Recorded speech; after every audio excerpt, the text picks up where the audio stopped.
स्वामींचं वचन आहे की भिवू नकोस, मी तुझ्या पाठीशी आहे. तर याचा खरा अर्थ काय नेमकं? मुळात अनेक लोकांना भिवू नकोस मी तुझ्या पाठीशी आहे याचा अर्थ समजलेला नाहीये. बरोबर. अनेक लोकांना माहिती आहे की स्वामी आपल्या पाठीशी आहेतच. मुळात स्वामींनी सगळ्या भक्तांना सांगितलेलं आहे की भिवू नको, मी तुझ्या पाठीशी आहे. परंतु जेव्हा आपल्या हातून, आता इथे कर्माचा थोडासा विषय घेतो मी, जेव्हा आपण चांगलं कर्म करतो तेव्हाही स्वामी आपल्या पाठीशीच आहेत. परंतु जेव्हा आपल्या हातून दुष्कर्म घडतं, वाईट कर्म घडतं, तेव्हाही स्वामी आपल्या पाठीशीच आहेत. प्रत्येकाने आपल्या मनाला सांगावं की बाबा चांगलं कर्म करताना स्वामी माझ्या पाठीशीच आहेत, आणि माझ्या हातून वाईट कर्म घडतंय तरीही स्वामी माझ्या पाठी राहून माझे कर्म पाहतायत.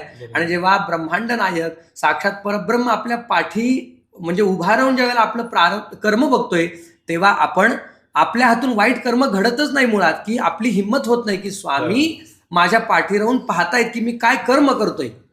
बरोबर. मग त्यामुळे आपलं वाईट कर्म आपल्या हातून घडत नाही, कारण स्वामी मागे पाहण्यासाठी असतात. ओके.